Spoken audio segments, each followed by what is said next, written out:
আসসালামু আলাইকুম। হঠাৎ করেই যখন মেঘের ডাকাডাকি শুরু হয় তখন গ্রামগঞ্জের পরিবারগুলোর কী অবস্থা হয় একটু দেখুন।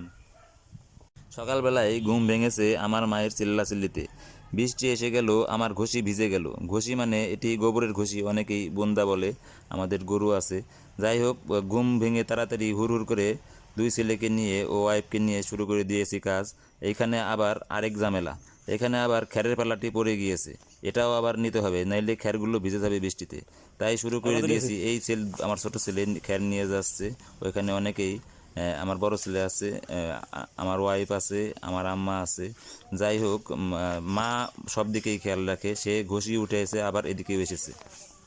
শহরের লোকেদের কীরকম হয় জানি না, কিন্তু বৃষ্টির আগে আমাদের এই ব্যস্ততা। এটি হচ্ছে চঙ্গু, এই চঙ্গু দিয়েই খ্যারের পালায় ওঠে আমরা।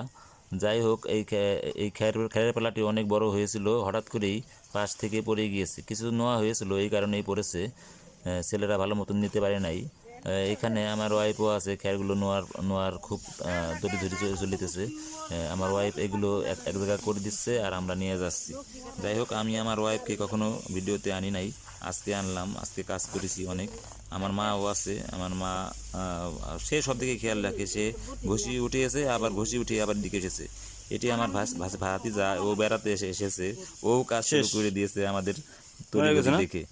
যাই হোক, আমাদের অবশেষে আমরা সফল হয়েছি। এই আমার ছেলে খেরগুলো নিয়ে এসেছে আর আমি আছি ভিডিওতে।